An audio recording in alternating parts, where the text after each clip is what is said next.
Egun on. Egun on denoi. Buenos días a todos y a todas. Adide Federazioko 15. Kongresua ireki ondoren, lan jardunarekin hastera goaz.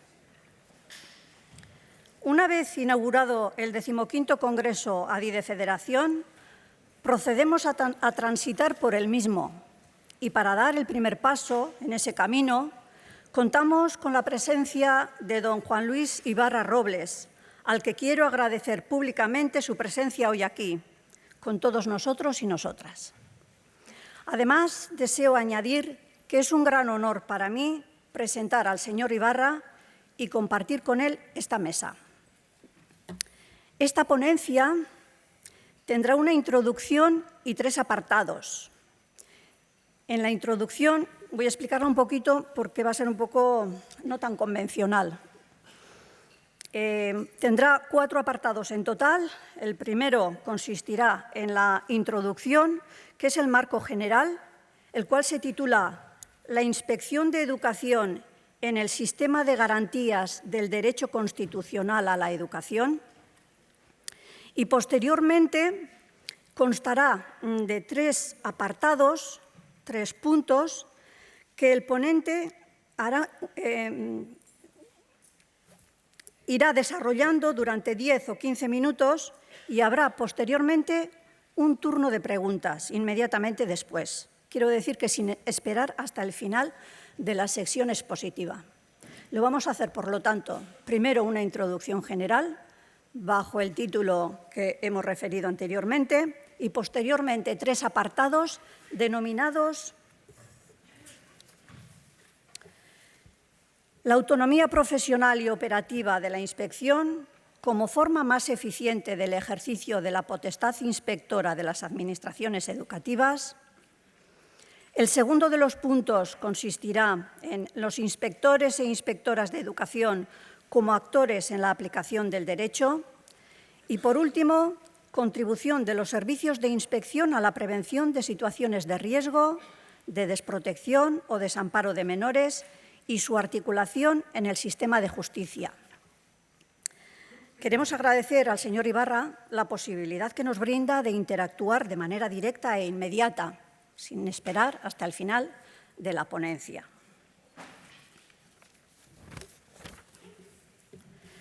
Y en las presentaciones siempre se dice que se va a hacer un breve resumen del currículo de la persona. Y en mi caso les puedo asegurar que es cierto, que va a ser muy resumido, porque su currículo da para mucho. Entre otras cosas, no voy a referirme a sus publicaciones ni a sus servicios en la Unión Europea o en el Consejo de Europa o en Naciones Unidas. Solo voy a informarles de algunas etapas en su trayectoria. Abogado comprometido durante los años 70 en uno de aquellos despachos de Bilbao en que se defendía a los trabajadores y trabajadoras y a los movimientos populares de toda clase. Doctor en Derecho y profesor titular de Derecho Administrativo en la Universidad del País Vasco desde 1982 a 1987, profesor asociado desde entonces, coincidiendo con su acceso a la carrera judicial hasta hoy. Secretario general y después presidente de la Asociación Pro Derechos Humanos del País Vasco entre 1984 y 1993. Alto cargo del Ministerio de Justicia entre 1993 y 1996. Secretario general técnico y director general de Codificación y Cooperación Jurídica. Magistrado de la Sala de lo Contencioso Administrativo del Tribunal Superior de Justicia del País Vasco desde 1987 y presidente de la Sala desde 2003, hasta su nombramiento como presidente del Tribunal Supremo en 2010. Del Tribunal Superior de Justicia, perdón. Muy bien, el apunte, gracias. Gran persona en todas sus etapas y facetas, inasequible al desaliento y defensor incondicional del valor del derecho como sustento de la convivencia en libertad. Juan Luis Ibarra Jaunak dauka hitza. Tiene la palabra don Juan Luis Ibarra. Carmele, no sé si funciona, no sé si Sí, se me sí. oye. Sí, ¿no? Decía nuestro técnico Sí. que sí, que en principio que no hace falta aproximarse. Sí, ahora. Era un problema de distancia. Pues nada, Carmele, eskerrik asko y egun on danoi. Buenos días a todos. En abril del año 2011, atendiendo a la invitación de la Inspección de Educación de Vizcaya, que me trasladó Inmaculada Cereceda, vuestra compañera de inspección, tuve la oportunidad de disfrutar aquí en Bilbao de una jornada de trabajo con un nutrido grupo de inspectores de educación. El grato recuerdo de aquel encuentro hizo imposible que declinara la invitación que de nuevo Inmaculada me dirigió el pasado mes de noviembre para reeditar aquel encuentro del 2011 en el marco de este 15º Congreso Estatal de la Inspección de Educación, convocado por la Asociación de Inspectores de Educación ADIDE Federación. Como ya se ha indicado, desempeño el cargo de presidente del Tribunal Superior de Justicia del País Vasco, que aun cuando es un cargo que tiene la categoría de magistrado del Tribunal Supremo, no forma parte del Tribunal Supremo. Por eso he querido antes corregirle a Carmele, porque en eso mis compañeros del Tribunal Supremo son muy tiquismiquis, o sea que conviene no ofender.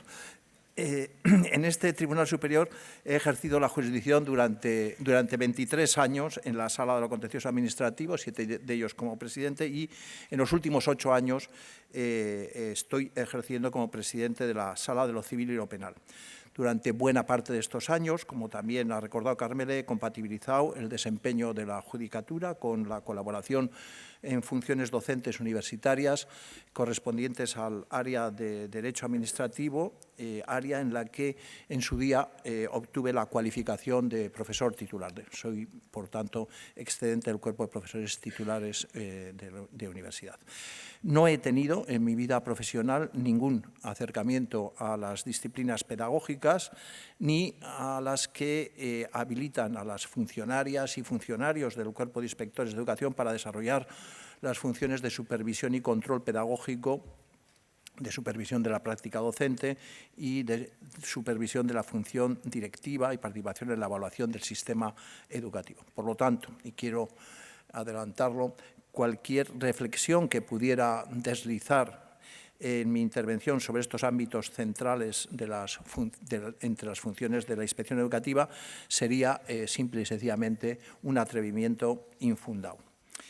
Inmaculada Cereceda, con quien me une una larga amistad desde la época en la que compartimos afanes cívicos y compromisos en utopías realizables, en el marco de la Asociación Pro Derechos Humanos del País Vasco, era conocedora de mi condición de lego en ciencias pedagógicas, pese a lo cual ha reincidido en la invitación para compartir este foro con todos ustedes.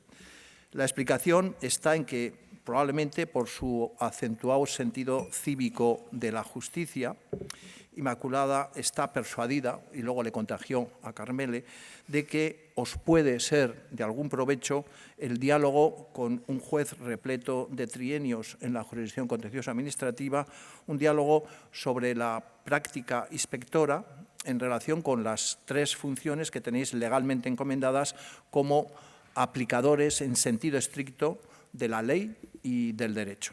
Me refiero a las funciones de velar por el cumplimiento en los centros educativos de las leyes, reglamentos y demás disposiciones vigentes que afecten al sistema educativo, velar por el cumplimiento y aplicación de los principios y valores jurídicos que dan soporte al derecho constitucional a la educación y asesorar, orientar e informar a los distintos sectores de la comunidad educativa en el ejercicio de sus derechos y en el cumplimiento de sus obligaciones. Esta expresión, que se repite en el artículo 151 de la Ley Orgánica de Educación, velar por el cumplimiento, referido a la expresión a normas, principios y valores, así como la expresión asesorar, orientar e informar, referido al ejercicio de derechos, indican una fuerte relación entre la finalidad institucional del servicio de la inspección educativa y la vigencia, y lo subrayo, la vigencia del ordenamiento jurídico educativo.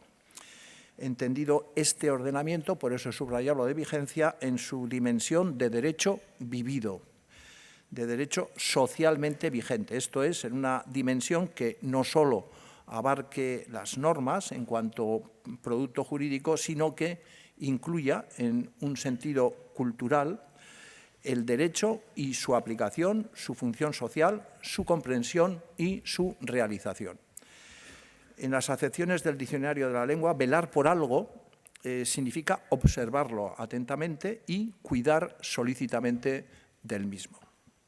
Es verdad que en la descripción de las funciones del artículo 151 de la Ley Orgánica de Educación, el ámbito material sobre el que se proyecta esta observación y este cuidado está muy acotado por referencia a los centros educativos. Pero en lo que es el contenido funcional de la expresión, velar por el cumplimiento de las normas, principios y valores referidos al derecho a la educación no puede dejar de comportar, de hecho comporta en sentido expreso, una función activa de realización del derecho. La observación atenta y el cuidado solícito implican necesariamente una actuación proactiva, en positivo, una actuación que facilite eficazmente la restauración de la situación jurídica dañada por el incumplimiento de la norma o por la inaplicación o por la defectuosa aplicación de los principios y valores jurídicos afectados, que afectan o que soportan el derecho a la educación. Teniendo en cuenta que estamos hablando de una regulación que por su naturaleza de ley orgánica forma parte del bloque de la constitucionalidad y que desarrolla derechos y previsiones constitucionales, entiendo que con toda propiedad la actividad inspectora que se desarrolla al amparo de los apartados D, E y F del artículo 151 de la Ley Orgánica 2/2006 forma parte de los instrumentos preventivos. Luego señalaré la diferencia con otros instrumentos, de los instrumentos preventivos del sistema constitucional de garantía de los derechos fundamentales. Un sistema de garantía de derechos humanos en el que a los jueces nos toca una función distinta a la de velar por el cumplimiento de la ley y el derecho. A nosotros, que no operamos en la fase preventiva, sino que operamos en la fase secundaria, es decir, cuando ya el conflicto se ha producido y además se ha encomendado a una vía heterónoma, lo que nos corresponde es garantizar el derecho a la efectividad de la tutela judicial mediante el ejercicio de la potestad jurisdiccional en todo tipo de procesos, juzgando y haciendo ejecutar lo juzgado. Pero es lo cierto que la realización del valor jurídico de la justicia, este valor jurídico de la justicia, es el pabellón que cubre toda la singladura desde la prevención, la observación y el cuidado del cumplimiento de la normativa hasta la ejecución de la decisión judicial para el caso de que este cumplimiento no se haya podido obtener por vías autónomas en el ámbito del proceso educativo y ha debido realizarse por el cauce heterónomo de su decisión por un tercero a través del cauce del proceso jurisdiccional. Por esta razón, como juez y como representante ordinario del Poder Judicial en la Comunidad Autónoma del País Vasco, agradezco a la presidencia de ADIDE Federación y a su presidente, don Carlos Utrera, la oportunidad que se me brinda, porque me siento muy honrado de compartir con ustedes, los inspectores de educación, un espacio de diálogo sobre las garantías jurídicas preventivas del derecho a la educación. De acuerdo con la organización del Congreso, como ya se les ha señalado por Carmele, vamos a abordar tres cuestiones. La primera de ellas se refiere a la autonomía profesional y operativa de la inspección educativa como forma más eficiente de ejercicio de la potestad inspectora de las administraciones educativas. Haré una breve introducción y posteriormente daremos un espacio para el diálogo abierto. Tengo alguna pregunta que ya se me ha pasado y que permitirá cubrir ese primer silencio que siempre se produce cuando se invita a participar en un diálogo, en un espacio como es este tan cuajado de personal. Bueno, las administraciones educativas, es decir, las administraciones generales del Estado y de las comunidades autónomas, todas las cuales han asumido en la Constitución o en los estatutos de autonomía las competencias en materia de enseñanza, estas administraciones tienen atribuida una potestad de inspección educativa para el cumplimiento de una finalidad institucional que tiene el mayor rango que puede tener un objetivo institucional, que es el que sea recogido en la Constitución. El artículo 27.8 de la Constitución prescribe que los poderes públicos inspeccionarán y homologarán el sistema educativo para garantizar el cumplimiento de las leyes. He subrayado la expresión potestad, y es que en el ámbito del derecho administrativo y en general del derecho público, la potestad es una medida muy precisa de poder público. Es una medida que se caracteriza por tres elementos. El primero es que se trata de una habilitación para la acción, una habilitación, en este caso, para la acción administrativa que está conferida previa y directamente por la ley y que es en la ley donde se delimita y configura.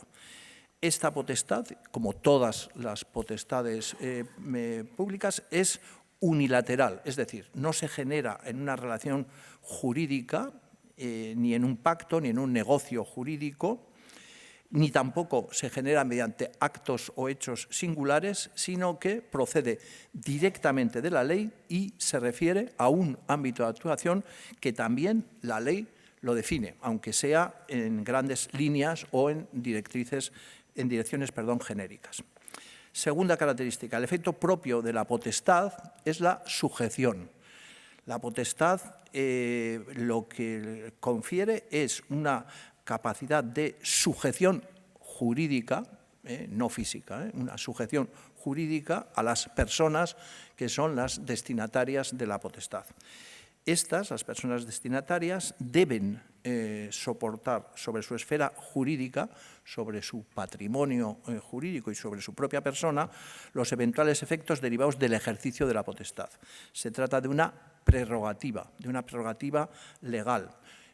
Por lo tanto, no de un privilegio en la medida en que está directamente habilitada por la ley, y es una prerrogativa que restringe el ámbito de libertad de los particulares con independencia de su voluntad. Yo sé que en esta característica y justo en el ámbito de la inspección educativa, desde el siglo XIX se ha dado un tono a la potestad de inspección educativa, un tono que añade al factor autoritativo, añade un factor de asesoramiento y de búsqueda del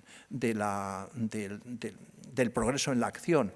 Y esto que en otras dimensiones de la potestad inspectora no se ha dado hasta prácticamente los últimos tiempos, estaba ya presente desde su mismo inicio en la potestad de inspección educativa. Pero en todo caso, aun cuando sea muy característico de la potestad de inspección en el ámbito de la educación este carácter suasorio o persuasivo o de asesoramiento, no olvidemos que siempre el efecto propio de una potestad es la sujeción. Y también es característico el que quien titularizan las potestades son quienes tienen la competencia y, por lo tanto, en nuestro caso, quien titulariza la potestad de inspección educativa son las administraciones educativas, o sea, unas personas jurídicas que son las administraciones generales del Estado o de las comunidades autónomas. Todas ellas tienen competencia plena en materia de educación. pues es característico que quienes titularizan estas potestades, es decir, las administraciones públicas, no pueden alterarlas, no pueden modificarlas, menos aún pueden suprimir el contenido de la habilitación legal, ni tampoco pueden transmitir esta potestad o su ejercicio a otros titulares distintos a los legalmente señalados. Es decir, en nuestro caso no cabe la privatización de la potestad de inspección educativa, ni tampoco cabe la transmisión de su ejercicio a otra organización distinta al servicio de inspección educativa, ni su desempeño a través de quien no sea funcionario público del Cuerpo de Inspectores de Educación. En consonancia, el ejercicio de la función estrictamente pública que constituye la actividad inspectora, por reconocimiento legal, comporta el ejercicio de autoridad. En cuanto a su contenido, de manera genérica, todas las potestades de inspección administrativa se enmarcan en un contenido de obtener información mediante la observación directa de la realidad por parte de los agentes inspectores con una finalidad funcional de comprobación o constatación del cumplimiento de la normativa vigente por parte de las personas jurídicamente sujetas a la potestad. En cuanto a esta función, también de manera genérica, todas las potestades y también la de inspección desempeñan un papel de primer orden en la garantía de los bienes jurídicos protegidos por la parte del ordenamiento jurídico cuya efectividad tratan de asegurar. En este caso, los bienes jurídicos inherentes al derecho a la educación.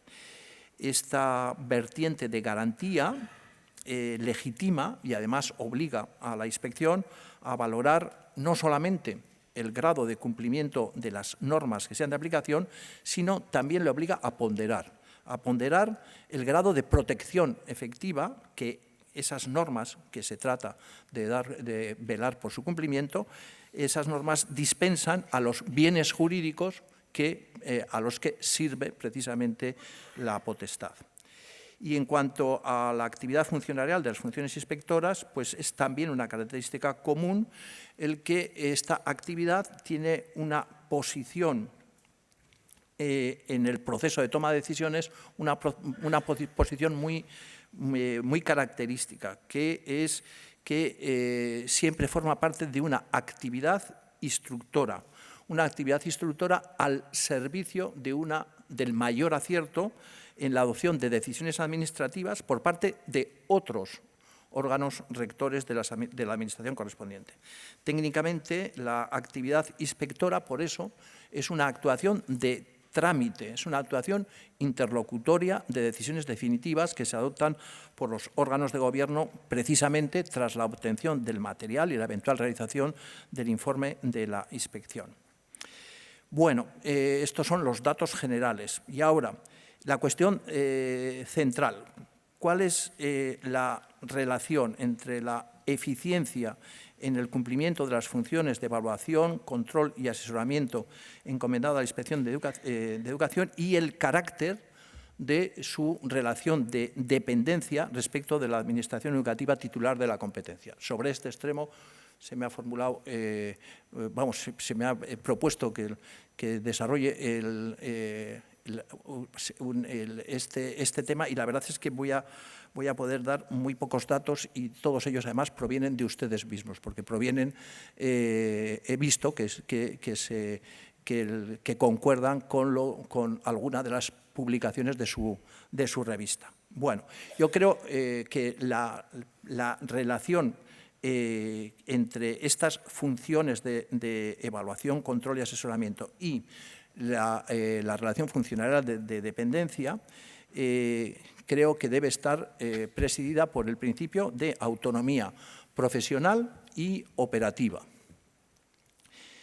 ¿Qué es lo que entiendo por autonomía profesional? Pues ya he dado los datos que avalarían esta apreciación, que es el carácter exclusivo y excluyente del servicio de inspección educativa como cauce a través del cual debe ser ejercida la potestad inspectora por las administraciones educativas, según prescribe el artículo 152 de la LODE. Es decir, que tiene que hacerse el ejercicio de las funciones de inspección educativa, tiene que hacerse a través de los funcionarios públicos del Cuerpo de Inspectores de Educación. De forma que la evaluación externa, que es a lo que se refería la pregunta, la evaluación externa de los centros educativos, del profesorado y de los equipos directivos, así como el control y el asesoramiento, debe estar reservado y debe considerarse como una función exclusiva y excluyente de la Inspección de Educación. Y por autonomía operativa, me refiero a la garantía de preservación del carácter científico-técnico de la actividad inspectora en la metodología de recogida de información, en la formulación de valoraciones, así como en su exposición con independencia de criterios. Y ambos elementos, la autonomía profesional y la autonomía operativa, si quieren desarrollarse de manera eficiente, tendrán que tener una proyección sobre la estructura organizativa tanto del Servicio de Inspección como de la articulación del Servicio de Inspección en el Departamento de Educación correspondiente. Esa dependencia se propone por ustedes y a mí me parece muy razonable, tiene que ser con los órganos rectores del Departamento, bien sea con su titular o con quien sustituya al titular, que sería pues, la viceconsejería en el caso de los departamentos de educación. Bueno, yo ya he contestado a la primera pregunta, pero sobre este apartado, si quieren, podemos seguir unos minutos.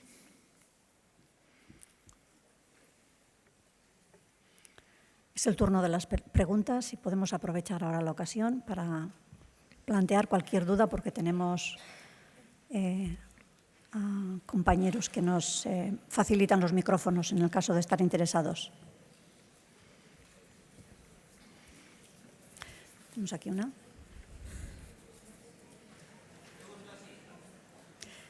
Ahora se le acerca con un micrófono.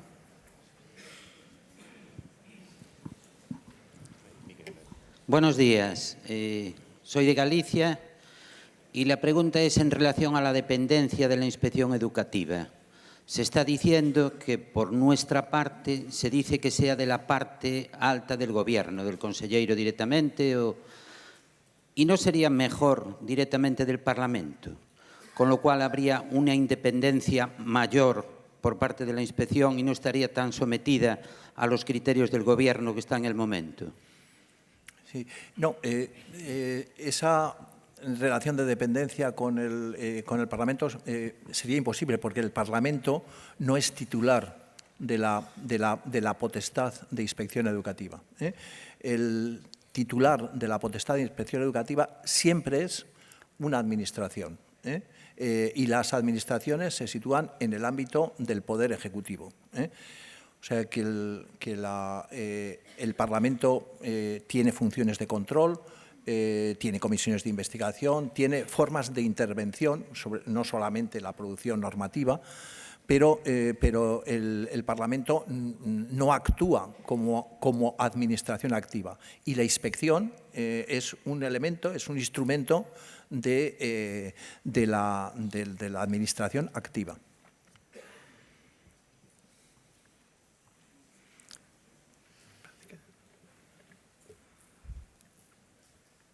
Ahora se le acerca.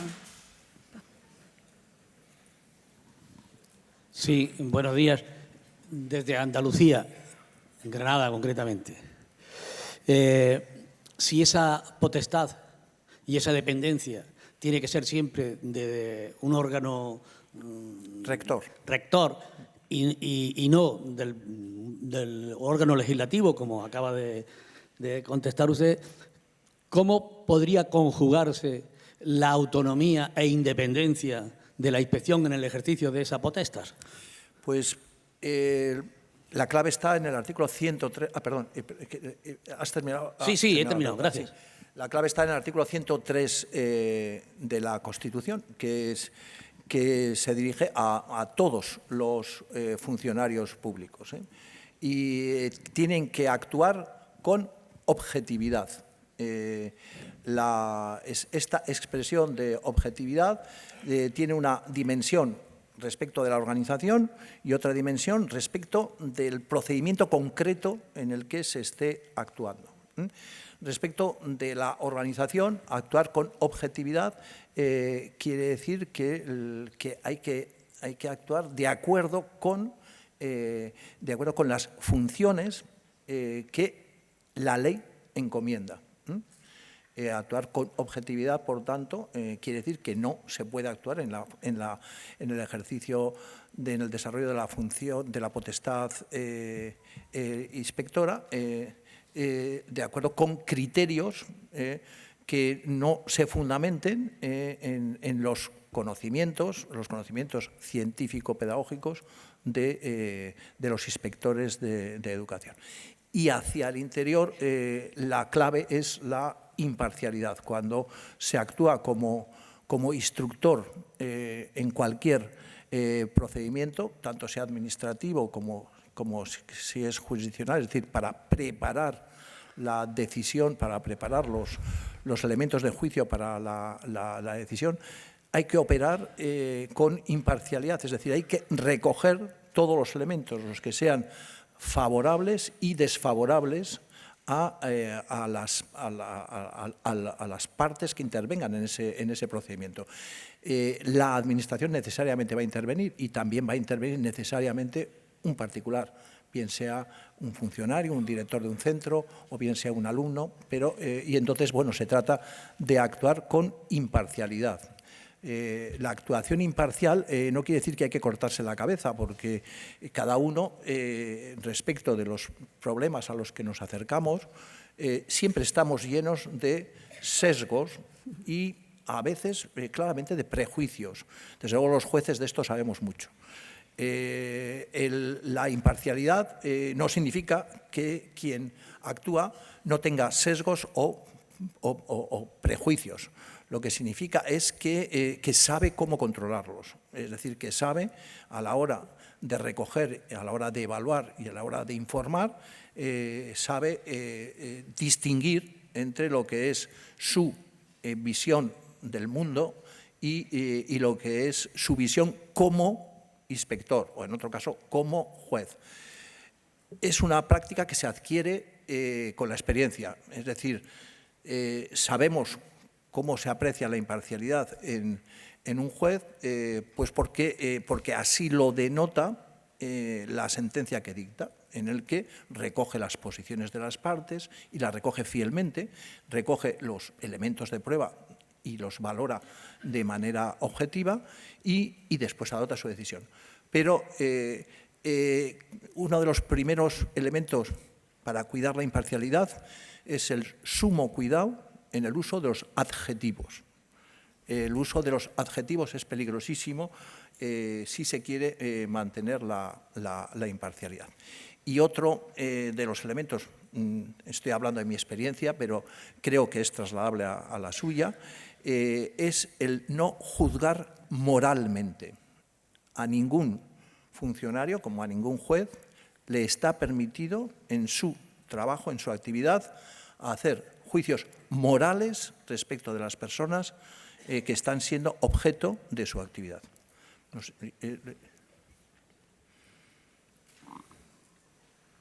Damos la palabra por allí atrás y posteriormente va usted. Sí, hola, buenos días. Soy Francisco Martínez de Murcia y yo quisiera preguntarle, porque ha citado usted el artículo 27.8 de la Constitución española, que habla de la obligación que tienen de inspeccionar y homologar el sistema educativo los poderes públicos. Y, claro, solamente un poder que lo está ejerciendo totalmente, que es el Poder Ejecutivo. Sin embargo, el Legislativo y el Judicial, como se está poniendo de manifiesto, pues no tienen ese efecto. Entonces, yo creo que es el momento de dar un paso más y que haya una coordinación, en este caso puede ser a través de la Inspección de Educación, con el Poder Legislativo y con el Poder Judicial. Lo decía usted antes y lo decía perfectamente. Es decir, hay un primer caso donde hay una prevención y, por lo tanto, y un segundo caso donde actúa el Poder Judicial. Si evidentemente tuviéramos una simbiosis entre ambos, posiblemente algunos de los casos que preocupan a la sociedad podrían tener carácter preventivo desde la Inspección de Educación. Y por otra parte, quería hacer otra reflexión porque el artículo 154.1 de la LOE establece el carácter de órgano para la Inspección de Educación, que de acuerdo al artículo 5.1 de la Ley 40/2015 del régimen jurídico del sector público, pues le da una serie de prestaciones de independencia a la inspección, con esos efectos jurídicos que tiene que proteger, etcétera, etcétera, que yo creo que son el futuro por donde podría ir la Inspección de Educación. Me gustaría saber qué piensa usted al respecto de todo esto. Ya. Respecto de la segunda parte de su pregunta, sinceramente soy un lego, o sea que me suena bien, pero sinceramente no podría hacer una valoración que fuera más allá de esto. Respecto a la primera parte, sí, porque bueno, estamos en un Estado de derecho y en concreto en un Estado social y democrático de derecho, por lo menos en cuanto al modelo que se propugna en la Constitución, y ahí lo que rige es la separación de poderes. Es verdad que todos los modelos de separación de poderes en Europa se han ido acercando a los modelos anglosajones y singularmente al modelo norteamericano de Estados Unidos de separación de poderes, que abandona la vieja idea francesa, todo se explica por la historia, ¿verdad?, pero que abandona la vieja idea de la división de poderes y avanza en la idea del equilibrio, en pesos y contrapesos entre los poderes. En ese sentido, yo sí creo que cabe una articulación entre todos los poderes, es decir, entre el poder legislativo, el poder ejecutivo y el poder judicial. Una articulación. Lo que no cabe es una confusión. Entonces, simplemente si no estuviéramos hablando de una potestad administrativa, pues entonces él podría, entender su razonamiento. Pero como estamos hablando de una potestad administrativa, tengo que decirle, nos tenemos que mover en el ámbito del Poder Ejecutivo. Y en el ámbito del Poder Ejecutivo está el Gobierno y la Administración. El Gobierno que dirige la Administración y la Administración que lleva a cabo esas directrices del Gobierno. Y en ese marco es donde situamos la inspección con el nivel de autonomía, es decir, de capacidad de autorregulación que pueda dársele. Y a su vez, resulta que en muchos de los mayores problemas que tenemos como sociedad, sabemos que no se podrán alcanzar la satisfacción de los objetivos respecto de esos problemas si no hay una actuación, al menos de colaboración, fíjate que no digo coordinación, pero al menos de colaboración entre todos los poderes públicos. A mí me pareció un marco espléndido para entender esto, el debate en el Congreso de los Diputados sobre el Pacto de Estado en la lucha contra la violencia sobre la mujer. Ese documento y la relación de medidas que ahí se establece alcanza a todos los poderes y, desde luego, al judicial, bueno, de manera muy contundente. Y está bien que el legislativo haga eso, porque, entre otras cosas, está en su mano la regulación, entre otras cosas, del Poder Judicial. Pero esa relación, esa articulación, que es una articulación normativa, es distinta que la que podría haber entre la Administración de Justicia y los servicios de inspección educativa. ¿Cuál es el elemento que aglutina a estos dos agentes, a estos dos actores? Pues el elemento que lo aglutina es que uno y otro forman parte del mismo sistema, en concreto del mismo sistema de justicia, que tiene una dimensión preventiva.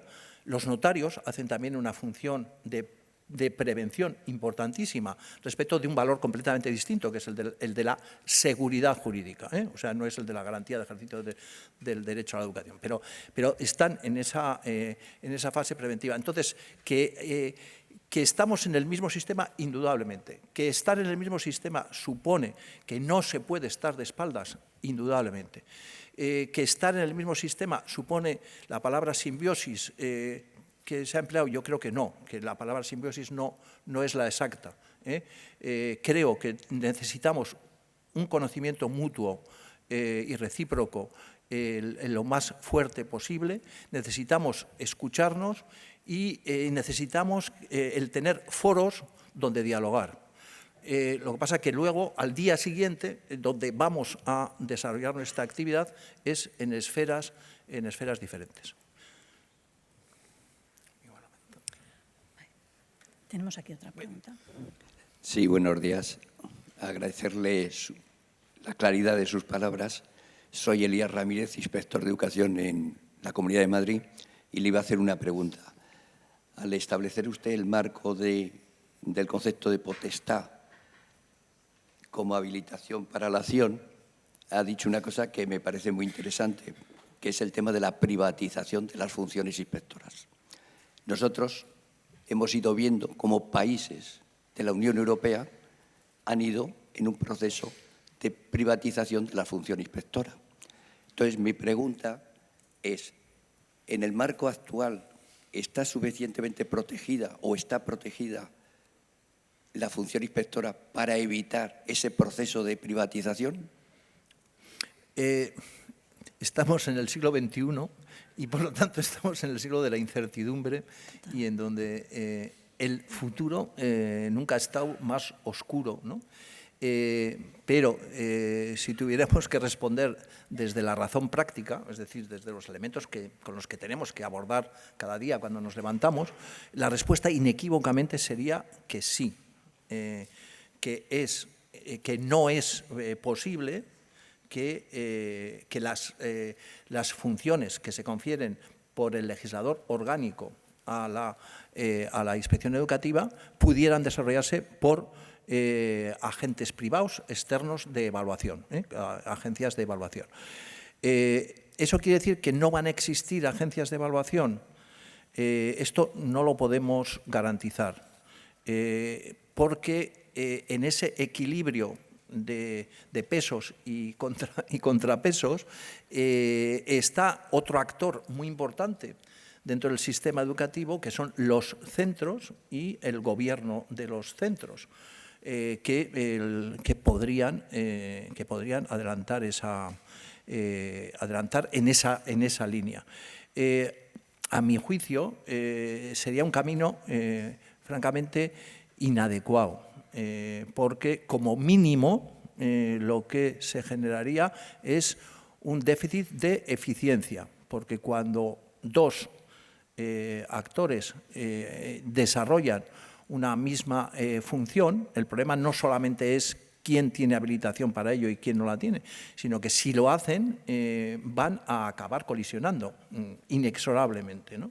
Y eso va a producir ineficiencia. O sea que si lo que queremos es una protección eficaz del sistema educativo, habría que dar a cada uno lo que le corresponde, y a la inspección educativa le corresponde el marco que dice exactamente la ley.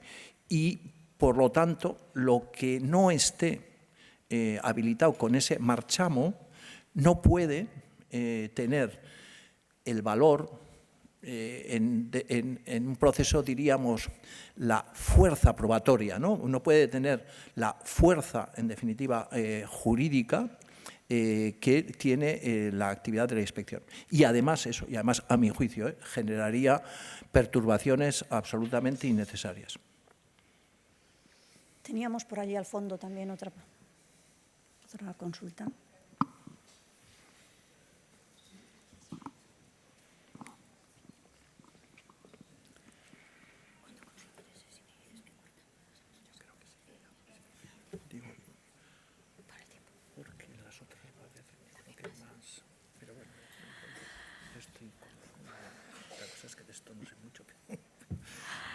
Muy bien, estamos comentando que igual vamos terminando con esta ronda porque tenemos, como hemos comentado en un inicio, otros dos bloques o otros dos apartados más. La última de las preguntas. Buenos días. El Servicio de Educación de Illes Balears. Una pregunta. Nosotros nos regimos con principios como ahora, por ejemplo, el de la jerarquía, la territorialidad, la especialización. Quisiera saber su opinión y sus aclaraciones sobre este principio de jerarquía. ¿Qué es lo que implica este principio? Muy bien. Muy bien. El principio de jerarquía ha sufrido una evolución muy importante en el ámbito del derecho de las organizaciones administrativas, de tal manera que se mantiene el principio de jerarquía en su dimensión estricta, es decir, la capacidad de ordenar la actividad de los subordinados, pero se da más importancia dentro del principio de jerarquía a formas que no tienen que ver con el origen del principio de jerarquía, que es la administración militar. Entonces, hay formas distintas. De hecho, los militares en esto también han evolucionado. El principio de jerarquía es perfectamente compatible con el principio de coordinación, con el principio de actuación por objetivos, con el principio de programación de actividades.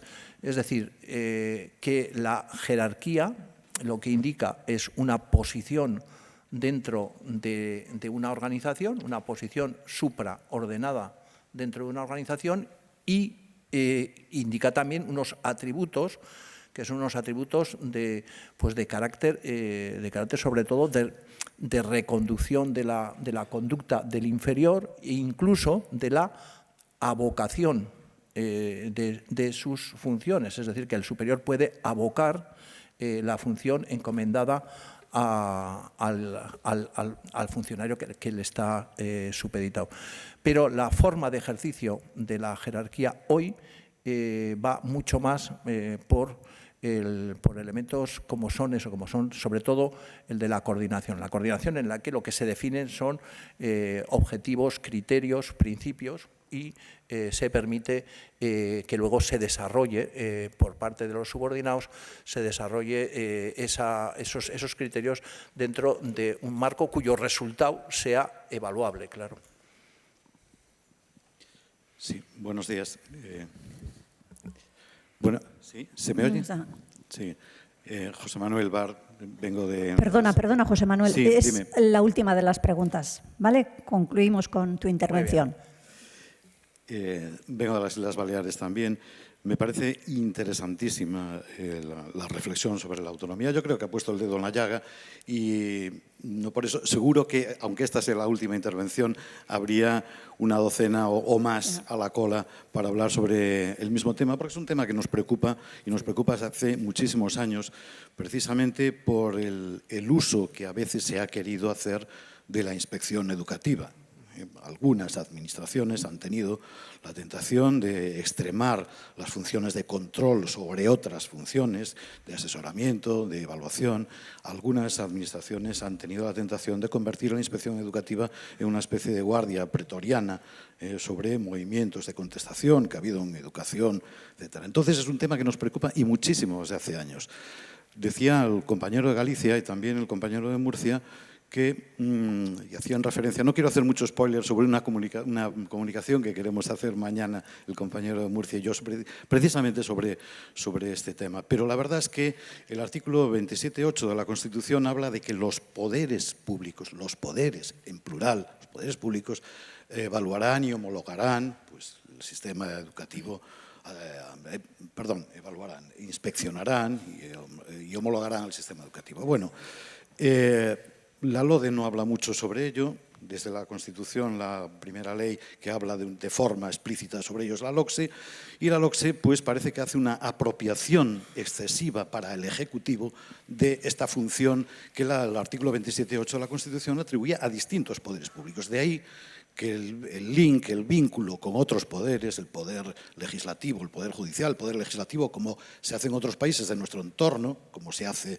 en el mundo anglosajón, pues es sencillamente a veces la rendición de cuentas, la información. No se trata de ver quién tiene la titularidad sobre esa potestad, que parece claro que la tiene el Ejecutivo, pero cierta vinculación a otros poderes también serviría de paraguas protector sobre la misma autonomía. Mi pregunta es si no consideraría usted interesante en los distintos desarrollos legislativos, especialmente en los decretos que regulan la inspección, blindar de alguna manera esa autonomía que debe tener la inspección para evitar abusos de uno solo de los poderes que escoren las funciones de la inspección, sobre todo a las funciones más de control del cumplimiento de la legalidad sobre otros, como el asesoramiento, etcétera, que se hablaba.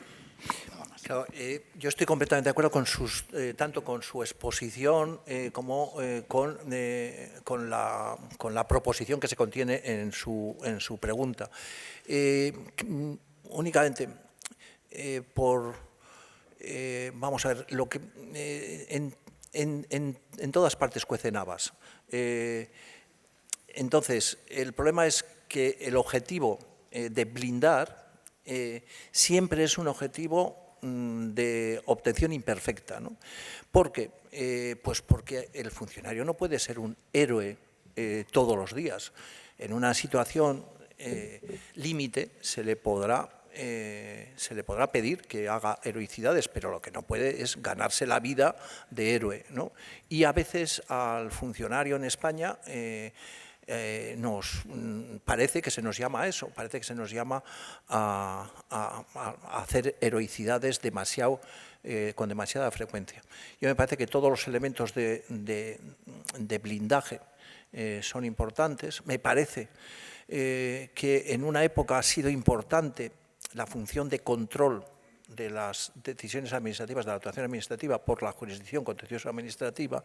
El problema es que en este momento la jurisdicción contencioso administrativa, el acceso a la jurisdicción contencioso administrativa está bastante limitado a partir de la reforma de la ley de 1998 y, entre otras cosas, pues hay que tener un buen presupuesto económico, hay que tener fondos económicos para poder litigar.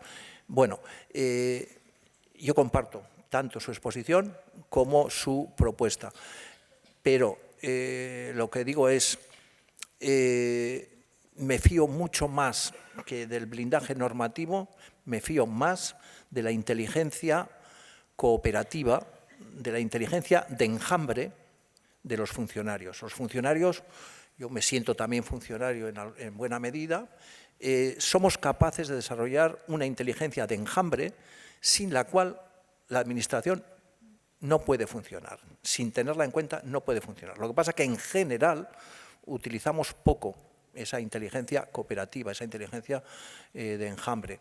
A veces la confundimos y yo creo que no es exactamente igual con la inteligencia sindical. Yo no estoy hablando de la inteligencia sindical, lo que respeto muchísimo además y me parece absolutamente necesaria, pero estoy hablando de una inteligencia que tiene más que ver con claves deontológicas, con claves de ética de la profesión, que con claves de lucha social. Bueno, no sé, es que sería un tema en el que nos tiramos toda la mañana. Yo, si queréis que sigamos, seguimos, pero lo que no nos va a dar tiempo es saber los otros temas. Creo que vamos a seguir adelante según programa. Vamos a seguir con el segundo de los apartados, si le parece. Muy bien. Bueno, pues el segundo de los apartados es lo que me sugiere la constatación de que los inspectores de educación son actores en la aplicación del derecho. Y la realidad es que la actuación de los funcionarios del Cuerpo de Inspectores de Educación en esta función de observación y de cuidado del cumplimiento de las disposiciones legales vigentes que afecta al sistema educativo, esta actuación, mi propuesta, mi afirmación es que esa actuación constituye un eslabón en el proceso normativo de aplicación del derecho. El presupuesto sería: el derecho no se produce cuando se produce la norma, sino que el derecho se produce cuando la norma se hace realidad vigente, cuando se hace realidad en la sociedad, en las relaciones sociales. Bueno, pues en ese proceso normativo, la actuación de los funcionarios del Cuerpo de Inspectores de Educación es muy importante.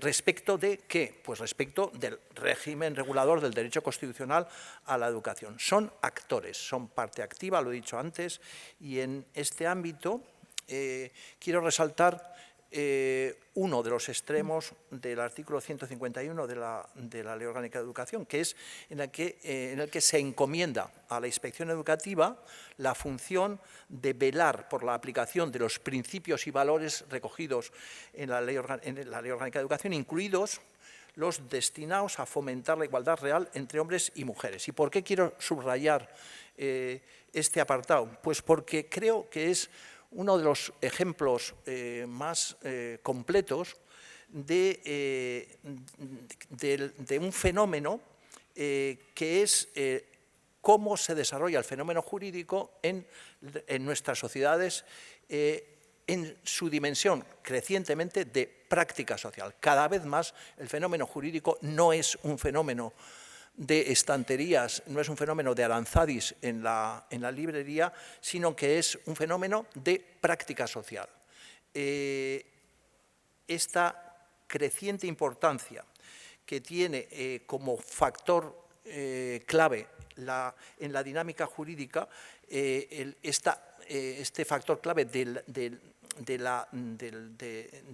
dato de la realidad social, del dato dinámico de la realidad social, se corresponde con un fenómeno que en el ámbito europeo se ha bautizado con el nombre de la constitucionalización del derecho. La constitucionalización del derecho, que lo refleja muy bien ese apartado E del artículo 151 de la LOE, lo que supone es que los valores y los principios constitucionales, y singularmente los valores jurídicos universales que sustentan los derechos humanos, se irradian en la aplicación del derecho en toda su dimensión, es decir, no solamente en su dimensión constitucional, sino también en la dimensión de la aplicación del derecho legal, del derecho no constitucional, sino del derecho de desarrollo constitucional.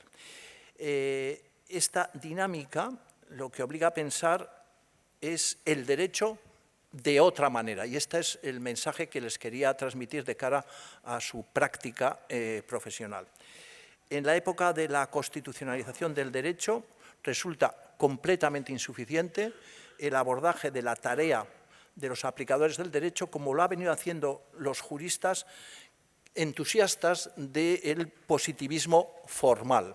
Es decir, hoy no es suficiente contemplar el fenómeno jurídico como un estricto fenómeno normativo, producto de la autoridad del legislador. El jusfilósofo Francisco Laporta, a mí me parece que lo ha expresado de una manera muy precisa cuando dice: el imperio de la ley, porque de esto estamos hablando del imperio de la ley, es una condición necesaria, pero no suficiente para la justicia. Y recordar que estamos en el sistema de justicia. Sin él, sin el imperio de la ley, no puede haber derecho justo. Sin el imperio de la ley no puede haber derecho justo, pero su presencia no garantiza la justicia de ese derecho. Me parece que aquí se expresa la singularidad del reto que nos invita a pensar el derecho más allá de los parámetros formales de la norma, más allá de los parámetros formales del positivismo. Y ahí es donde se coloca el apartado E del artículo 151. Se trata de tener claro que la aplicación del derecho no puede situarse al margen del mandato de transformación social dirigido a todos los poderes públicos en torno a los ejes axiológicos, a los ejes de valores, que lógicamente los claves son pues, la igualdad, la libertad y la participación democrática, y que desde el artículo 9.2 de la Constitución, de nuevo desde un pasaje constitucional, vertebra y da sentido a la forma de Estado y a la forma de convivencia, a la forma de Estado, a la que llamamos Estado de Derecho, y a la forma de convivencia, a la que llamamos, de convivencia política, a la que llamamos democracia. Los aplicadores del derecho, en este caso los inspectores de educación, en el ámbito concreto del ordenamiento jurídico que se les ha encomendado velar, por su cumplimiento desenvuelven una práctica social del derecho a la que el legislador quiere que incorporen una pretensión de justificación o de corrección en relación con los principios y los valores que sustentan la regulación del derecho a la educación. Bueno, esta es mi proposición, que no tiene por qué ser compartida y además que va a ser enseguida objeto de diálogo y, si quieren, de debate. Lo que quiero decir es que cumplir con el cometido que a ustedes se les encomienda requiere, desde luego, lo he dicho ya antes, actuar desde la razón práctica, pero requiere actuar desde la razón práctica con una actitud que Philip Heck calificó ya hace bastantes años, pero a mí me parece que también es una expresión muy exacta, como obediencia pensante. Obediencia pensante, es decir, sabiendo combinar el factor imperativo, sin el cual no existe norma jurídica, con el factor valorativo, el factor de la interpretación, que siempre está presente también en toda norma jurídica. Con la norma jurídica pasa como con cualquier texto escrito, que se puede decir que cuando decimos es que no hay novelas sino lectores de novelas, yo esto creo que también es aplicable al derecho, eso no nos lleva a la arbitrariedad. No hay normas sino interpretadores y aplicadores de normas. Me parece muy bien, veo alguna expresión de discrepancia que me alegro además haber suscitado, porque así podemos, el diálogo seguro que va a ser enriquecedor. Perfecto Andrés, que es un magistrado ahora ya jubilado, pero que nos ha enseñado muchísimo a lo largo de toda su carrera, en su afán por subrayar que el buen derecho requiere que el aplicador de la norma, del principio o del valor jurídico, sepa encontrar la mediación entre el texto y el contexto. De forma que para que el derecho opere como un instrumento para la solución de problemas prácticos, quienes aplicamos las normas no debemos operar ni a solas con la ley, ni tampoco a solas con los hechos. Si operáramos a solas con los hechos, estaríamos directamente en la arbitrariedad.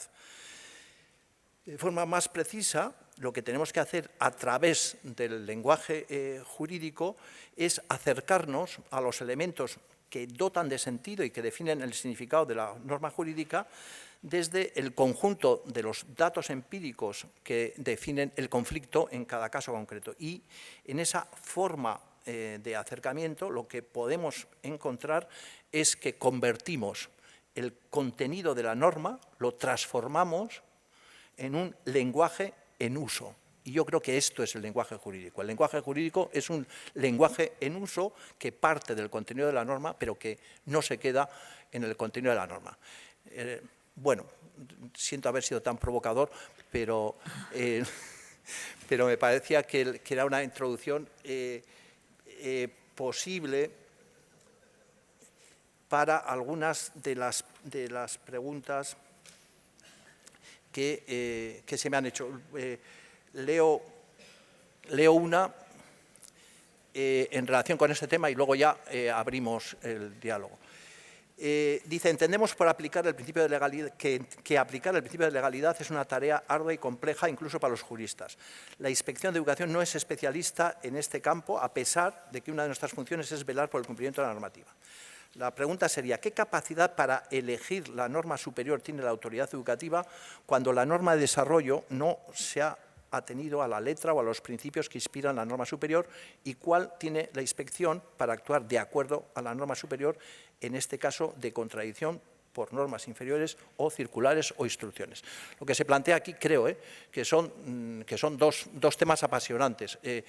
Por una parte, la plena sujeción al imperio de la ley, al principio de legalidad, y por otra parte, el bosque normativo, el ordenamiento jurídico como caos, como sistema caótico de normas, en el que se diría que cualquiera puede elegir la norma aplicable al caso concreto. Bueno, es verdad que singularmente el Estado de las Autonomías supone una idea del ordenamiento jurídico muy compleja, pero prescindiendo de los problemas competencia.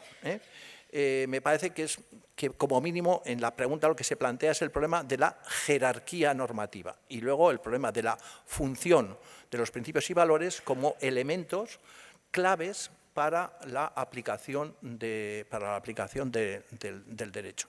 Bueno, en cuanto a la jerarquía normativa, pues hay que partir de que aquellas normas que tengan un contenido constitucional, lógicamente, son de aplicación directa respecto de normas legales o de normas reglamentarias que no se atengan a ese principio o a esa norma que tiene un nivel constitucional. Y lo mismo ocurre entre la ley y el reglamento, es decir, el reglamento que se sitúa ultra vires, es decir, allá donde el legislador no le ha habilitado, o que se sitúa contra vires, es decir, contra lo que la ley dice, lógicamente es un reglamento inaplicable. Y ya no digamos nada de las instrucciones. Bien, esto como principio no tiene ningún problema porque tiene una lógica que es muy comprensible. El problema es cuando quien tiene la autoridad que le da el principio de jerarquía intenta imponer una interpretación de la norma en una situación de antinomia, que es lo que se ha definido en la pregunta, en una situación de contradicción entre la norma superior y la norma inferior. Bueno, la verdad, el problema de la competencia entre legislaciones de distintos parlamentos, esto sería otro problema, pero en este caso la verdad es que las antinomias, lógicamente, pues se resuelven porque si la antinomia se produce en la norma inferior, pues la norma inferior es inválida. ¿Cuál es el problema? Es que esa declaración de invalidez solamente la puede hacer el Poder Judicial. Con lo cual lo que vamos a tener es una apreciación de invalidez, pero que no va a estar ratificada muchas veces por el Poder Judicial. Y ahí es donde creo que la autonomía de la que he hablado, la autonomía profesional y la autonomía técnica operativa es donde tiene que intervenir. Lo que se podrá sostener la aplicación de una o de otra norma, pero a quien le toca decidir cuando se hace un informe sobre la denotación de la norma, es decir, sobre la denotación, quiere decir cuál es la norma aplicable al caso. Lo mismo que nos pasa a los jueces respecto de los hechos. Al que le toca decidir sobre qué ha pasado, que se llama verdad jurídica, es al juez. Bueno, pues y además es al juez en la primera instancia. Bueno, al que le toca decidir sobre la denotación de la norma en el ejercicio de la función inspectora es al inspector o a la inspectora de educación. Este es mi criterio.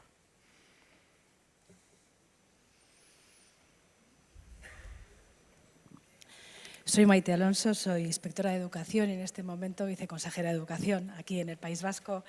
Lo primero quiero agradecer su presencia aquí porque estuve en aquella cita de 2011 y me parece un lujo realmente poder contrastar nuestras preocupaciones con lo que sabe y con lo que nos está comentando.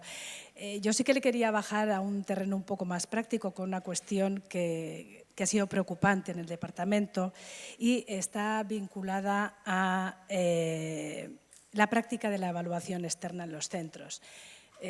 Yo no sé si conocerá que a partir de la modificación de la LOE se produce bastante descontento en la comunidad educativa y como una derivada de eso en la práctica de determinadas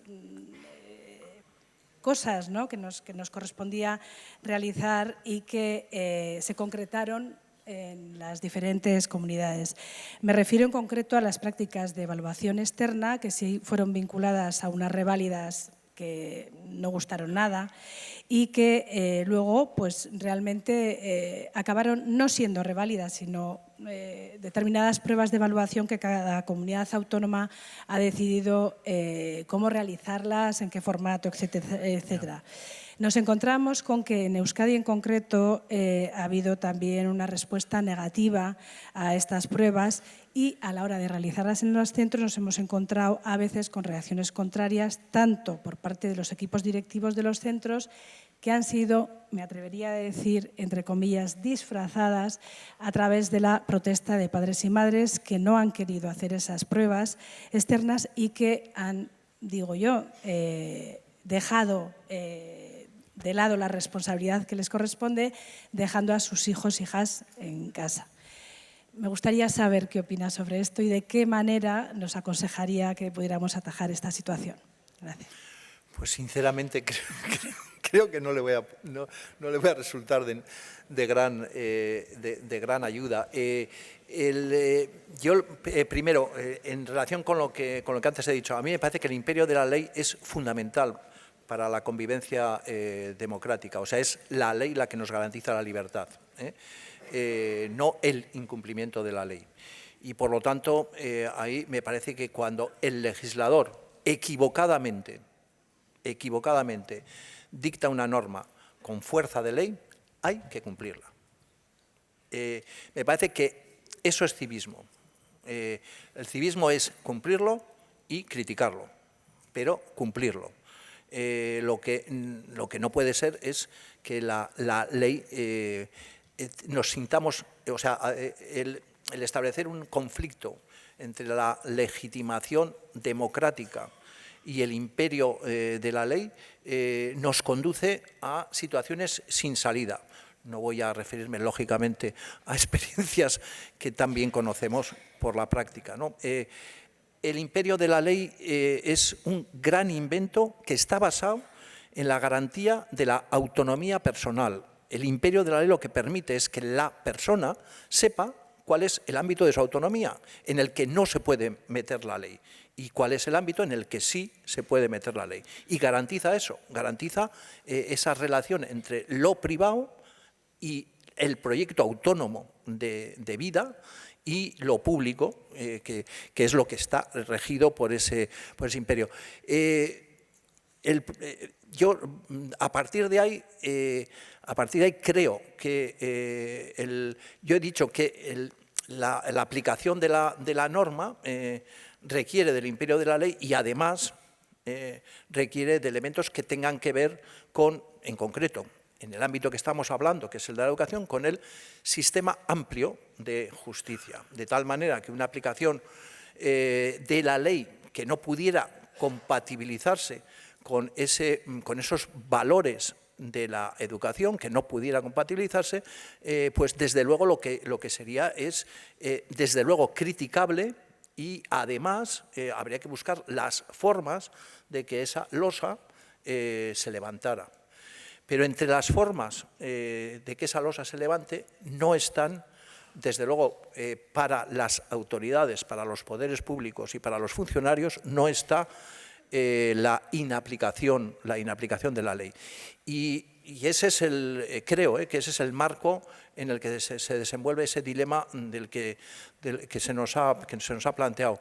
Yo creo que en esto, para otras cosas queremos ser anglosajones, pues en esto debiéramos de ser un poco menos latinos.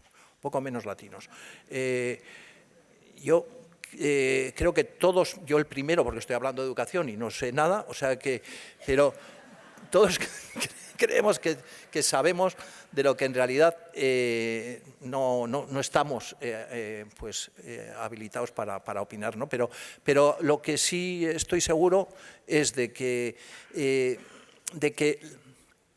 la desobediencia a la ley no puede ser tolerada por los poderes públicos. Yo creo que los movimientos sociales están en su absoluta legitimidad cuando promueven la desobediencia a la ley, pero los poderes públicos no podemos formar parte de esos movimientos. ¿Alguna pregunta? Tenemos por aquí una. Igual quedamos solamente con estas dos preguntas, ¿no? Una que tenemos localizada aquí. Nos quedan aquí. 20 minutos y la verdad es que el último tramo, yo no voy a ser el que voy a hablar, pero estoy seguro que aquí hay inspectores o inspectoras de Andalucía, que es a los que quiero escuchar en el último tramo, porque creo que son los que tienen una mayor experiencia en lo que vamos a hablar ahí. Pero bueno, como queráis. Pues si les parece, entonces, una intervención solamente y pasamos a la siguiente cuestión. Ángel Díez, inspector de Cataluña. En el congreso que se organizó en Barcelona en el año 97, hablamos de la autonomía profesional de la inspección educativa. Hemos hecho un recorrido de 21 años y volvemos a la autonomía profesional de la inspección educativa. En el fondo, siempre hablamos de lo mismo. Y está bien, porque estamos tocando el meollo de la cuestión. Ya hablábamos hace 21 años de quién tiene la potestad. A veces, yo intervengo como formador de inspectores. A veces, al principio, hay que explicar a los inspectores nuevos que quien tiene la competencia es la administración educativa. Las administraciones educativas, los poderes públicos, es así. El inspector no reside la potestad en la inspección, en los inspectores. El inspector la inspección tiene unas funciones, cada inspector ejerce unas atribuciones y es un actor. El ponente nos ha hablado con una claridad meridiana. Es así. Ahora nos apunta el margen de actuación. He hecho un gesto porque me ha sorprendido esa lectura. El lector de normas, estoy de acuerdo. Hemos de ser lectores de normas, claro. No puede ser que en un momento determinado alguien aplique un reglamento o una instrucción muy pequeñita, olvidando que al principio está el derecho fundamental de la educación. Hemos de abrir el foco y hemos de comprometernos. Creo que ahí es donde está la autonomía profesional de la inspección. Perfecto, perfecto. Obedecemos, claro, nos guste o no, la administración educativa de turno marca unas líneas prioritarias, tiene competencia para hacerlo. Pero nosotros hacemos nuestra actuación ejerciendo las atribuciones y abriendo el foco y haciendo una lectura inteligente, mojándonos, porque vemos a lo lejos el derecho fundamental y los derechos de los ciudadanos a los que servimos. Somos servidores públicos. ¿De acuerdo? Esa es la historia y es apasionante hacerlo. Gracias. Pues es que no puedo estar más de acuerdo. Creo que ese era el escalón que se proponía, el escalón implícito. Es decir, hay margen. O sea, el que interpreta y el que aplica, como tienen que convertir en realidad la norma, siempre tienen que tener un margen. El uso de ese margen tiene que ser un uso, lógicamente, sustentado en la responsabilidad, pero además en la responsabilidad personal, bien sea personal de grupo o bien sea personal individual, de quien lo hace. Porque es que si no, donde estamos adentrándonos es en la prevaricación. Si no, nos adentramos en la prevaricación.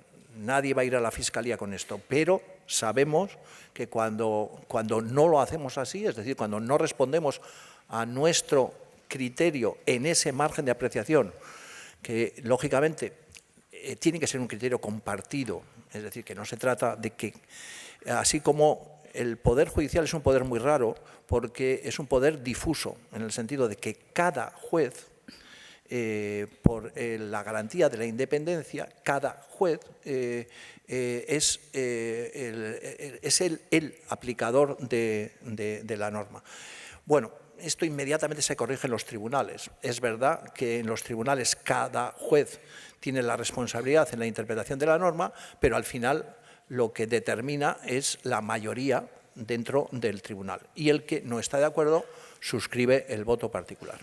Y todavía se delimita más con la jurisprudencia. Es decir, que una vez establecidas las proposiciones interpretativas, debemos de vincularnos a esas proposiciones interpretativas, porque si no, haremos gastar tontamente el dinero a los justiciables, que tendrán que recurrir a quien tiene capacidad para emitir jurisprudencia para que corrija, en definitiva, los desmanes en la interpretación del juez o del magistrado individual. Bueno, pero sin margen no hay aplicación del derecho, lo haría una máquina, lo haría una máquina. O sea que, y estoy completamente de acuerdo, eso no lo he dicho, pero si alguna vez tengo ocasión de volver a hablar de este tema, lo meteré. Eso es la autonomía, eso es la autonomía de la que estamos hablando. Yo no puedo estar más de acuerdo que con sus palabras. Continuamos entonces con el tercero de los apartados. Bueno, el tercero de los apartados también podía dar lugar a una larguísima conversación, pero yo lo voy a acotar, y además lo voy a acotar tal y como viene acotado en el número 28 de la revista Avances en Supervisión Educativa, en un trabajo magnífico del que son autores Aurora Morales Martín y Victoriano Márquez Barroso. O sea que yo voy a hacer una síntesis, pero en realidad lo que me gustaría decir es lo que ellos han escrito. Como está escrito, sería por mi parte un fraude al derecho a la propiedad intelectual el que simplemente se lo leyera. Pero sí que voy a utilizar estrictamente su esquema. Lo que se plantea es que el sistema de protección a la infancia y a la adolescencia, tal como sale de la Ley 26/2015, es decir, de la modificación que se hizo en ese año de la Ley Orgánica 1/1996 de Protección Jurídica del Menor, nos reclama, digo nos porque a todos los poderes públicos que participamos en el sistema de protección de derechos fundamentales, nos reclama una adaptación en los principios de actuación. Y en concreto, en el ámbito de la inspección educativa, una adaptación en los principios de la actuación administrativa. Y nos lo hace, al menos, así se señala en ese trabajo, y estoy completamente de acuerdo, en torno a dos ejes.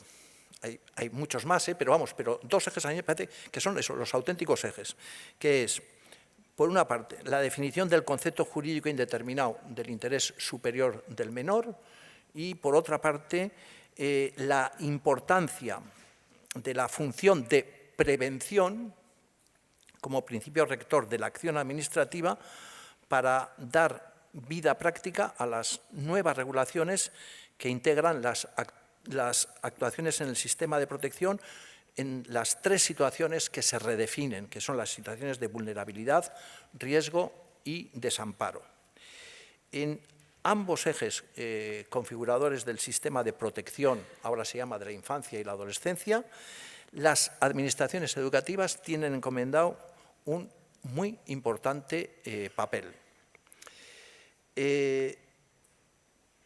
¿Cuál es el reto en cuanto a el primero de los ejes, en cuanto a la nueva definición del interés superior del menor? Bueno, la nueva definición que se hace en el artículo 2 de la Ley Orgánica, ahora en el texto consolidado de la Ley Orgánica 1/1996, de la Ley de Protección Jurídica del Menor, la nueva definición del interés superior del menor consiste en que se nos traslada un lenguaje jurídico anglosajón y además con un origen muy claramente establecido. Estamos hablando de las directrices del Comité de los Derechos del Niño de la ONU en la observación general número 14, que se emitió en el 2013, sobre el derecho del niño a que su interés superior sea una consideración primordial. Y esta observación general del Comité de los Derechos del Niño de la ONU interpreta, y lo interpreta de manera auténtica y vinculante para todos los Estados suscriptores de la Convención sobre los Derechos del Niño, interpreta el artículo 3, párrafo 1 de esta Convención, que es de 1989. Cuando tengáis que aplicar este concepto, esta noción del interés superior del menor, tener delante siempre este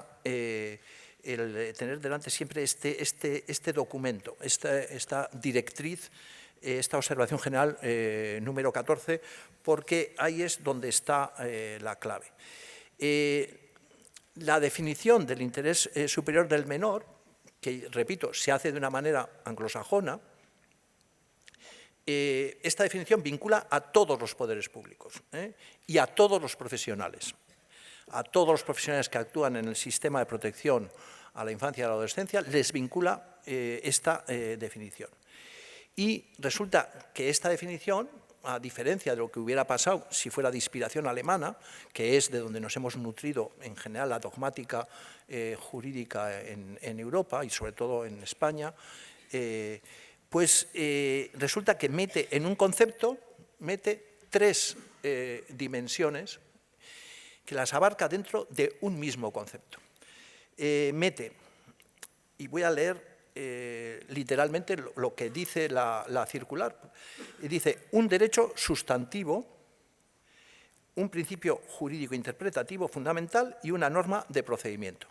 Un derecho sustantivo, dice la circular, el derecho del niño a que su interés superior sea una consideración primordial que se evalúe y tenga en cuenta al sopesar distintos intereses para tomar una decisión sobre una cuestión debatida, y la garantía de que ese derecho se pondrá en práctica siempre que se tenga que adoptar una decisión que afecte a un niño o a un grupo de niños concreto o genérico o a los niños en general. Es decir, de una parte está reconociendo al niño un derecho sustantivo. Un derecho sustantivo quiere decir un derecho en serio, siguiendo la expresión de Dworkin, o sea que no es un criterio general, es un derecho que tiene que ser actuable, es un derecho que compromete, si es un derecho en serio, tiene que comprometer a los poderes públicos, y así lo hace. Luego, es también un principio jurídico interpretativo, y ¿qué es lo que quiere decir? Pues lo que nos dice esta observación es, si una disposición jurídica admite más de una interpretación, se elegirá la interpretación que satisfaga de manera más efectiva el interés superior del niño. Y en tercer lugar, es una norma de procedimiento, más bien una garantía de procedimiento. Siempre que se tenga que tomar una decisión que afecte a un niño en concreto, a un grupo de niños en concreto o a los niños en general, el proceso de adopción de decisiones deberá incluir una estimación de las posibles repercusiones positivas o negativas de la decisión en el niño o los niños interesados. La evaluación y determinación del interés superior del niño requieren garantías procesales. Además, la justificación de las decisiones debe dejar patente que se ha tenido en cuenta explícitamente, es decir, hay que motivar que se ha tenido en cuenta explícitamente este derecho. Bueno, sinceramente hay pocos conceptos jurídicos en el Código Civil, que es a donde se ha trasladado esta noción, hay pocos conceptos más complejos que este. Y resulta que este concepto tan complejo es el que tenemos que aplicar, y además en todo el ámbito del sistema de justicia. Bueno, el legislador español, ¿qué nos da para manejarnos en este concepto? Pues nos da tres factores, que son unos criterios de interpretación y aplicación, no los voy a leer, o sea que no se preocupen. Nos da, en segundo lugar, una definición de los elementos generales de ponderación. Y recuerden este factor, ponderación. Lo de el aplicador del derecho como encomendado de ponderar, para mí es una de las funciones más difíciles con las que me encuentro como juez, cuando tengo que ponderar. Y no me resulta difícil, sino que además me parece muy eficaz el tercero, es decir, nos dan elementos que definen las garantías centrales del procedimiento. Bueno, simplemente ahora quería decirles, todo esto para aplicar un concepto jurídico indeterminado.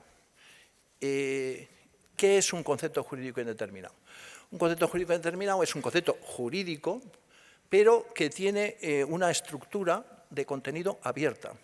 Es decir, que solamente se completa esa proposición normativa que se contiene en ese concepto, solamente se completa en la práctica, en el caso concreto. En el caso concreto. ¿Cómo se puede operar con los conceptos jurídicos indeterminados? Pues nos dijo García Enterría hace ya muchos años que los conceptos jurídicos indeterminados no tienen un margen de discrecionalidad en el sentido puro, pero tienen algo que se parece bastante a la discrecionalidad, que es que hay que apostar. En el concepto jurídico indeterminado tenemos que apostar. Es un concepto que está arreglado, que está regulado, pero que al final, como vamos a completar la labor normativa diciendo si en este caso concreto, mediante esta medida, se cumple o no se cumple con ese concepto, entonces tenemos que completar y, por lo tanto, hay una participación subjetiva del aplicador del derecho, una participación subjetiva que es central. ¿Con qué vieja receta operamos los jueces con los conceptos jurídicos indeterminados? Pues la verdad es que os va a parecer muy simplona, pero es lo que hacemos. Entendemos que en la aplicación de los conceptos jurídicos indeterminados, en realidad estamos ante tres ámbitos. Estamos tres ámbitos que están superpuestos y hay que saber dónde, en el caso concreto, en cuál de esos ámbitos nos vamos a mover. Estamos o en el ámbito de certeza positivo, que quiere decir, en esta situación fáctica, el concepto jurídico indeterminado se aplica sí o sí. ¿Por qué? Pues porque ya ese supuesto de hecho ha sido contemplado al máximo nivel interpretativo. Hay jurisprudencia sobre el caso y, por lo tanto, sabemos con certeza que sí. Tenemos también un ámbito de certeza negativo. Es cuando sabemos con certeza que no. ¿Y con eso qué nos queda? Pues nos queda donde generalmente nos movemos, que es en el ámbito de incertidumbre. Es decir, en supuestos que no están interpretados por la jurisprudencia y que, por lo tanto, tenemos que hacer la labor real de la jurisprudencia, que empieza siempre de abajo arriba. La concepción de la jurisprudencia, hay una ley vasca de derecho, derecho civil, de lo que antes se llamaba derecho foral y ahora no me va a salir el nombre completo. Bueno, pero ahí se define la noción de jurisprudencia de una manera, a mí me parece fantástica, porque dice la verdad. Dice que la jurisprudencia lo que supone es que se crea por las resoluciones de los órganos inferiores de la Administración de Justicia y se consolida cuando los órganos superiores de la Administración de Justicia lo aprecian como interpretación consolidable. No se inventa, ni el Tribunal Superior ni el Tribunal Supremo se inventa la jurisprudencia. Lo que hacen es declarar jurisprudencia aquello que se ha interpretado por los tribunales inferiores. Bueno, pues con los conceptos jurídicos indeterminados el problema... Sí, lo siento. Bueno, no voy a dar más datos sobre esto. Sobre la segunda parte, es que nos hemos comido el tiempo, ¿no? Bueno, yo sobre la segunda parte estoy seguro de que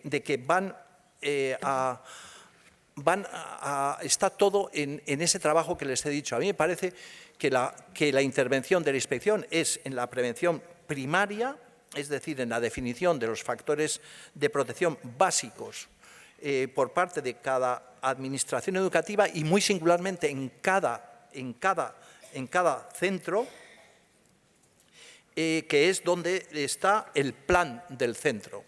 Y luego la prevención secundaria. Yo creo que la clave de la prevención secundaria está en los protocolos. He dicho lo de Andalucía porque Andalucía, respecto de este tema, tiene 4 protocolos, me he enterado leyendo este trabajo, tiene 4 protocolos que a mí me parecen que son absolutamente imprescindibles para conseguir esta protección, que son el protocolo en relación con situaciones de acoso escolar y ciberacoso, el protocolo en relación a situaciones de maltrato infantil, el protocolo de actuación ante casos de violencia de género en el ámbito educativo y el protocolo de actuación sobre identidad de género en el sistema educativo. Y en cada uno de ellos, lo que se encomienda a los inspectores de educación de referencia es la realización del seguimiento de los medios y de las medidas aplicadas, así como el seguimiento de la situación escolar de los alumnos o alumnas afectados, orientando en todo momento al centro educativo en relación con la aplicación del protocolo y velando por su correcta aplicación.